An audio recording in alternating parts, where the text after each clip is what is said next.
Welcome to Dental Notes and Mnemonics. Today we are going to discuss about the oral leukoplakia.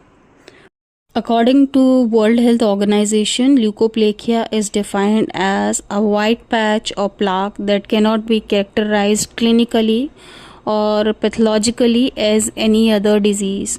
This means leukoplakia is a diagnosis of exclusion, and it is important to rule out other white lesions such as lichen planus, candidiasis, and oral hairy leukoplakia. To remember the causes of leukoplakia, use the mnemonic smokers. S stands for the smoking, which is the most common factor, cigarettes, cigars, pipes, and even the reverse smoking. M stands for the mechanical trauma caused by sharp teeth, ill-fitting dentures, or habitual irritation. O stands for the oral habit like betel nut and the tobacco chewing, which are a major risk factors in country like ours. K stands for the keratosis due to irritants. E stands for the ethanol, where the alcohol acts synergistically with smoking to increase the risk of leukoplakia. R stands for the radiation exposure, and finally the S represents syphilis and the systemic factors like immunosuppression in HIV positive individuals. So let's talk about the pathophysiology of leukoplakia. When cells in the body come in contact with a harmful substance like carcinogen, they try to adjust or adapt to these changes. At first, the cells may increase their rate of growth, which helps them to cope with the stress. This is called hyperplasia, where the cells multiply to form more tissues. However, if the harmful substance continues to irritate the tissue, the cells may start to weaken or shrink in size. This stage is known as atrophy, where the cell begins to show the signs of damage, but the body tries to repair them. If irritation or damage continues for a long time, the cells may experience irreversible damage, and this can lead to apoptosis, which is programmed cell death, or in some cases, the cell may become cancerous and transform into malignant cells. During this process, the increased cell growth in the earlier stages can lead to more genetic damage, pushing the cells further along the path of malignant transformation. Leukoplakia is broadly classified into two types based on its clinical appearance. First of all, the homogeneous, which is the most common type, and it appears as a uniform, flat, thin, white patch with smooth or sometimes the wrinkled surface. Homogeneous leukoplakia is generally less likely to progress into oral cancer. Homogeneous leukoplakia, this type is irregular and has a combination of white and red areas. This lesion has a higher risk of malignant transformation than the homogeneous counterpart, and non-homogeneous leukoplakia is further divided into three subtypes. First one is a speckled leukoplakia. This shows a mix of white or red patches, also called as erythroplakia. Second one is the nodular leukoplakia. This has a small raised nodules or bumps. And the third is the verrucous leukoplakia, which appears warty or corrugated and with a rough surface. So remember, the non-homogeneous leukoplakia is more serious and require careful monitoring. Other special types of leukoplakia includes proliferative verrucous leukoplakia, which has a high risk of cancer, and oral hairy leukoplakia seen in HIV patient. Moving on to the diagnosis of leukoplakia, firstly we'll discuss the clinical examination and looking for the clinical features. Leukoplakia typically affects middle-aged and older adults with a greater prevalence in males.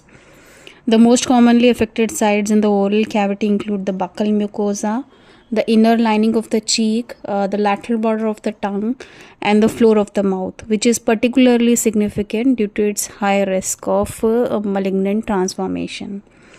Clinically, leukoplakia appears as a white patch or the plaque that cannot be scraped off, distinguishing it from other conditions like oral candidiasis. In most of the cases, leukoplakia is asymptomatic, and it is discovered incidentally during the routine dental examinations only. However, in advanced cases, especially if the lesion becomes ulcerated and inflamed, it may cause discomfort or mild pain. A biopsy is generally indicated for the leukoplakic lesions that do not resolve after removing risk factors like smoking and alcohol use. Additionally, lesions with a non-homogeneous or irregular appearance, such as those with speckled or nodular changes, should undergo biopsy for further evaluation. Hyperkeratosis is one of the hallmark feature of leukoplakia, which refers to the thickening of outermost layer of the epithelium. The hyperkeratosis in leukoplakia can be either parakeratotic, that means a cell with retained nuclei in the keratin layer, or orthokeratotic, with the absence of nuclei in the keratin layer, depending on the type of the lesion. Second is epithelial dysplasia. The epithelial tissues may show signs of dysplasia, which is abnormal development of cell. Dysplasia can be characterized from mild to severe, and it reflects changes in the architecture and maturation of epithelial cells. In severe cases, the dysplasia may progress to carcinoma in situ, which is a precancerous state. The basal layer of the epithelium shows significant hyperplasia and loss of cell polarity. Pleomorphism, the variation in the size and the shape of the cell, is commonly observed in dysplastic lesions. Leukoplakia lesions often contain chronic inflammatory infiltrates, predominantly lymphocytes and plasma cells, in response to the irritation caused by the factors like smoking or alcohol use. Areas of leukoplakia can show dilated and tortuous blood vessels as well, especially in the areas where the inflammation is present. These vascular changes are often seen in the subepithelial region and can contribute to the overall appearance of the lesion. In case of the severe epithelial dysplasia, the lesion may progress to the carcinoma in situ. Oral leukoplakia can be classified on the basis of histological features. Hyperkeratosis is the thickening of epithelium due to irritation with increased keratin but no abnormal cell. On the basis of the dysplasia, leukoplakia may be mild, moderate or severe, or carcinoma in situ. In the mild dysplasia, early abnormal cell development with minor changes like increased mitotic figures and slight cell abnormalities. In case of moderate dysplasia, the cell changes are more pronounced, affecting up to 2/3 of the epithelium with more noticeable cell irregularities.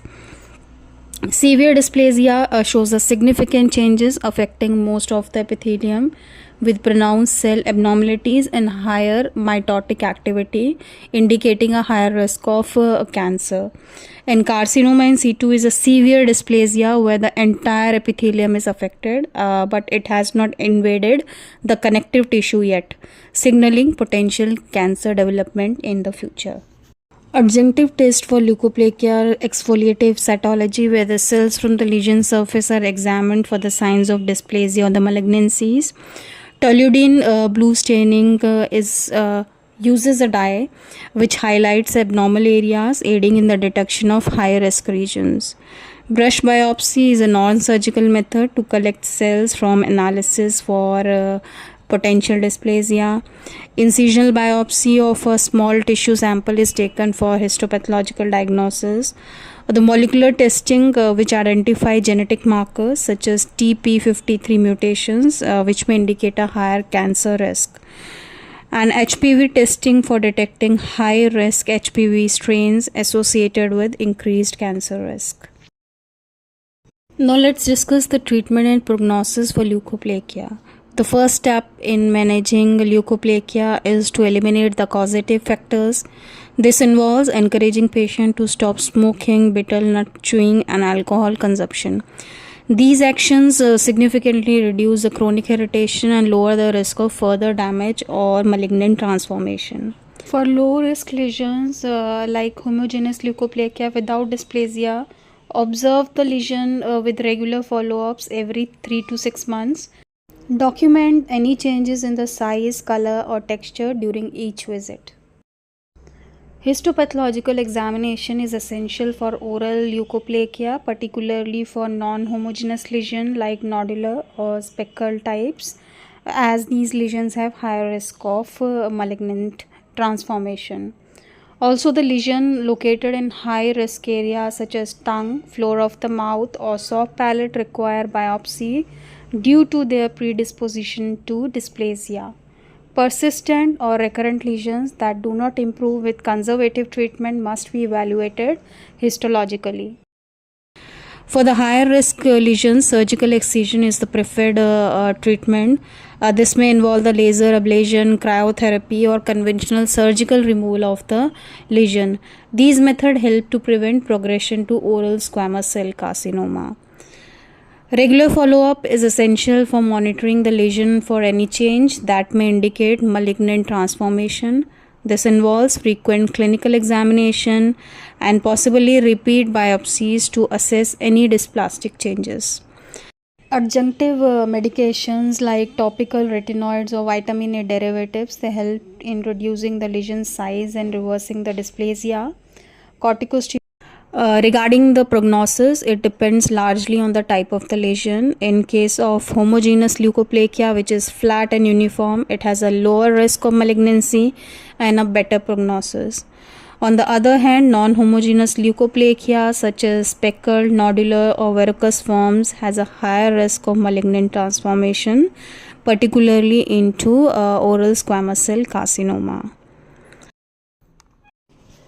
The factors which increase the risk of malignant transformation in case of leukoplakia is the female gender, a long duration of leukoplakia, leukoplakia in the non-smoker, location on the tongue or the floor of the mouth, size of the leukoplakic lesion which is greater than 200 millimeter, non-homogeneous type, presence of candida albicans, and the presence of epithelial dysplasia. So all these factors increase the risk for the malignant transformation of leukoplakia. So this was all about oral leukoplakia. Hope you found the video helpful. Like, share and subscribe to the channel for more videos like this. See you in the next video. Till then, bye bye, take care, have a nice day.